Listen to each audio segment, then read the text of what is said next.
A few years ago, Sarah Brosnan and Franz de Waal, two zoologists at Emory University, decided to study the evolution of fairness.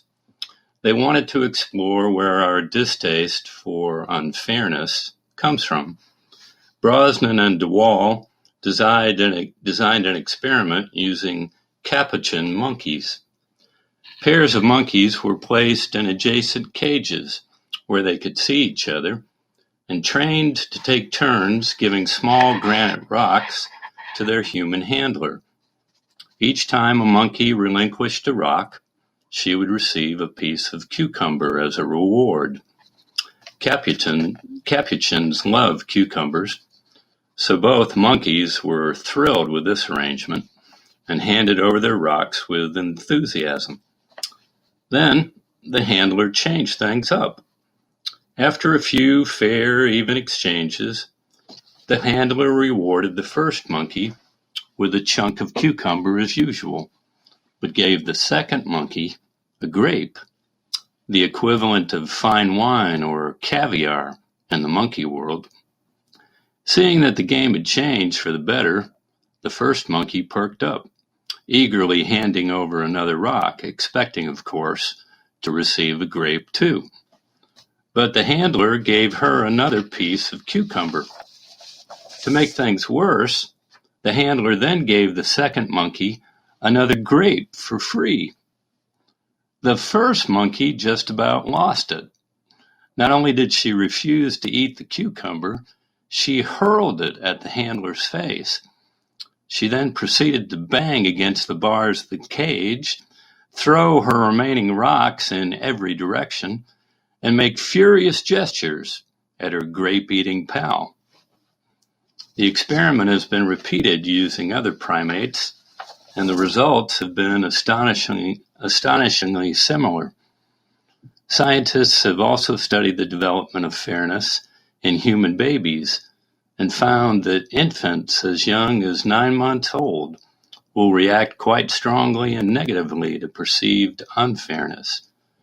Clearly, as Brosnan and de Waal concluded after their experiment, fairness is a concept that is deeply rooted in the human psyche. That brings us to this week's stories about fairness that might very well lead us to throw a few cucumbers at God. In his 1993 book, Wishful Thinking, A Seeker's ABC, Frederick Buechner offers this advice about reading the Bible. Don't start looking in the Bible for the answers it gives, he says. Start by listening for the questions it asks. When you hear the question that is your question, you have begun your journey. Two questions lie at the heart of today's readings. Neither is easy or comfortable, but if we allow them to become our own, they might have something to teach us about ourselves and about God. The first question comes from Jonah. Following his precarious adventure in the belly of a whale, Jonah has obeyed God's instructions and warned the people of Nineveh about their wickedness. But in a stunning turn of events, the Ninevites have taken Jonah's warning to heart and repented. God, seeing their penitence, has changed God's mind and shown them mercy. Jonah has preached a sermon, and his congregation has actually listened and responded to it. It's every preacher's dream. And you'd think that Jonah would be thrilled, but he's furious, and he tells God so. I'm so angry, I'd rather die than live. He then hunkers down east of the city, hoping God will change God's mind again and burn Nineveh to the ground. Instead, God offers Jonah an object lesson using a weed, a worm, and the wind, and concludes the lesson with a question. Is it right? Is it right for you to be angry? Nineveh isn't just any old city. It's the capital city of Assyria, Israel's bitter enemy. Notorious throughout the ancient Near East for its violence and depravity, Assyria is the empire that will eventually obliterate the northern kingdom of Israel. To Jonah, then, God's question is ridiculous. Of course he has a right to be angry. Isn't it right to be angry that God's mercy extends to killers? Isn't it right to be angry when people who break the rules don't get the comeuppance they deserve? Isn't it right to be angry that God's grace is so reckless and wasteful? One thing I love about this story is that God doesn't scold Jonah for his anger. Instead, God playfully attempts to broaden Jonah's horizons, in the hopes that the grumpy preacher will eventually learn to see the Ninevites as God sees them. While the Assyrians are everything Jonah believes them to be, violent, depraved, wicked, they are also more. They are a great city, God says, but they don't know their right hand from their left. They're human beings, made in God's image, but they're lost and broken. What they deserve is neither here nor there. What they need is compassion. Theologian and mystic Richard Rohr argues that while many people nowadays associate the word justice with retribution and the penal system, Jesus and the prophets clearly practiced something else, something we'd now call restorative justice.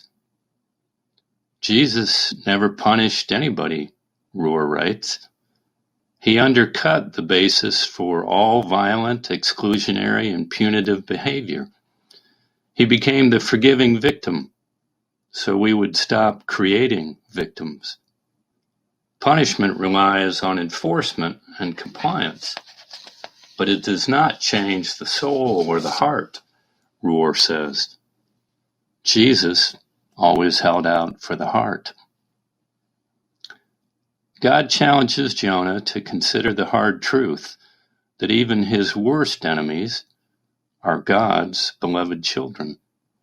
Just as the whale, the weed, the worm, and the wind in Jonah's story belong to God, so do the Assyrians.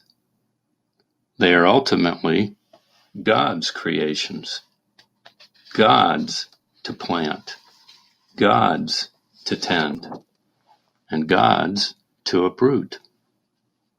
Should God not care for God's own? Is it right for Jonah to be angry? The story ends with these questions unanswered. We're left with Jonah still sulking like the monkey in the cucumber experiment, sitting outside the city and waiting to see what will happen to the people he hates.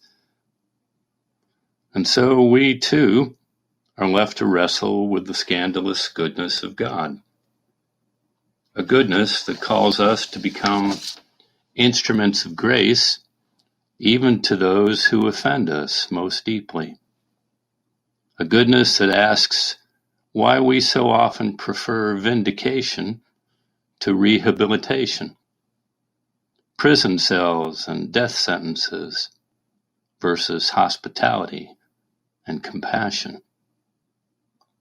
A goodness that exposes our smallness and stinginess, our reluctance to embrace the radical universal kinship God calls us to embrace.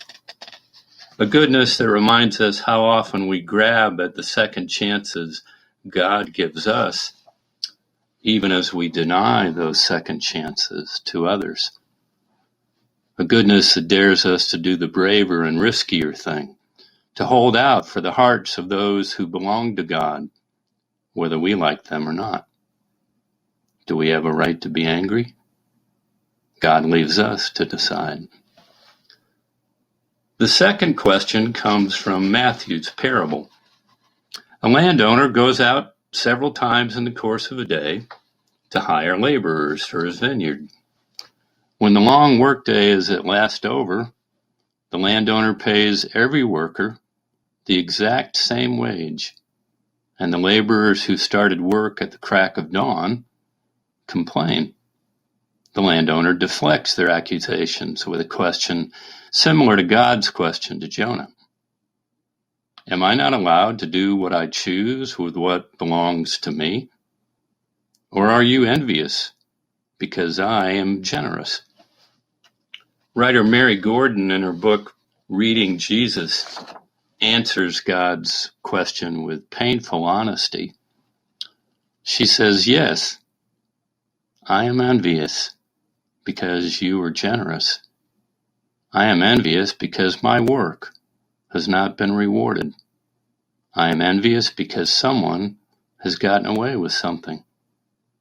Envy has eaten out my heart. I appreciate Gordon's candor because really, if this parable doesn't offend us at least a little bit, then we're not paying attention. After all, we know what fairness is, and we know how it's supposed to play out.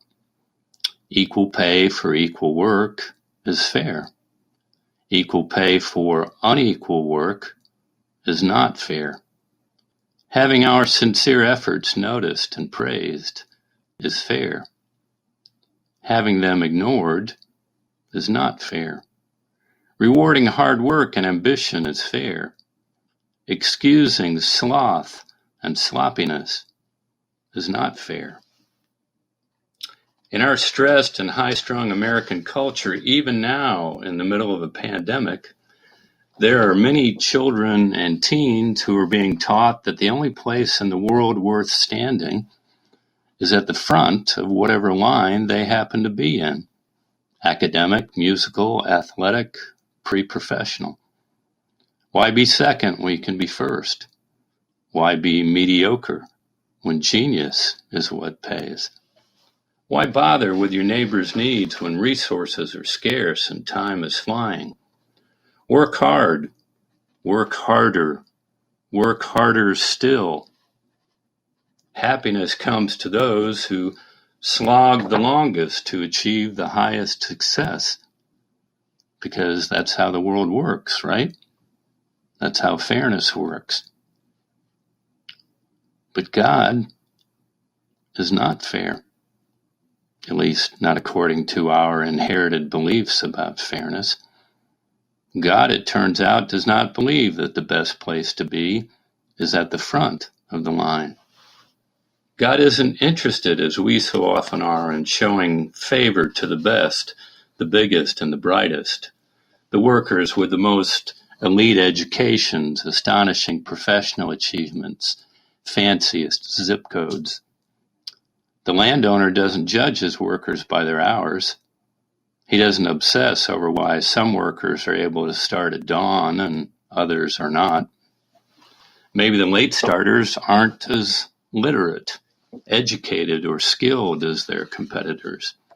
Maybe they have learning challenges, or a tough home life, or children to care for at home. Maybe they're refugees, or don't own cars, or don't speak the language, or can't get green cards. Maybe they struggle with chronic depression or anxiety. Maybe they've hit a glass ceiling after years of effort, and they're stuck. Maybe employers refuse to hire them because they're gay, or trans, or disabled, or black, or female, or too old. The landowner doesn't ask them to explain or defend themselves. All he cares about is that every last person in the marketplace finds a spot in his vineyard.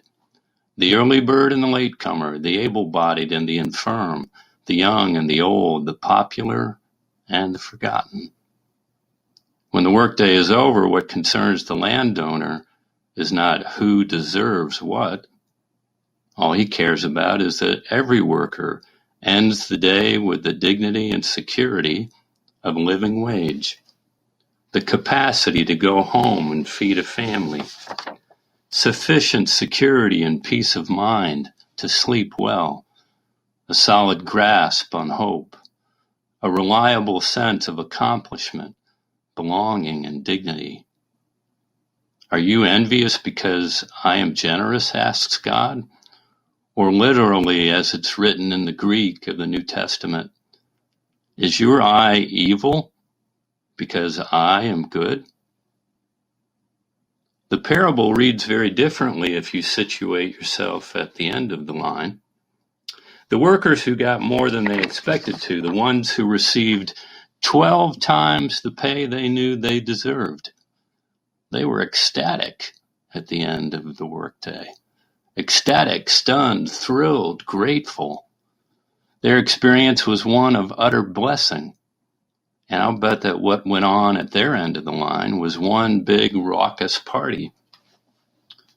But the envy, the bitterness, the grumbling, the dissatisfaction, all of that murky stuff belonged to the deserving folks at the front of the line.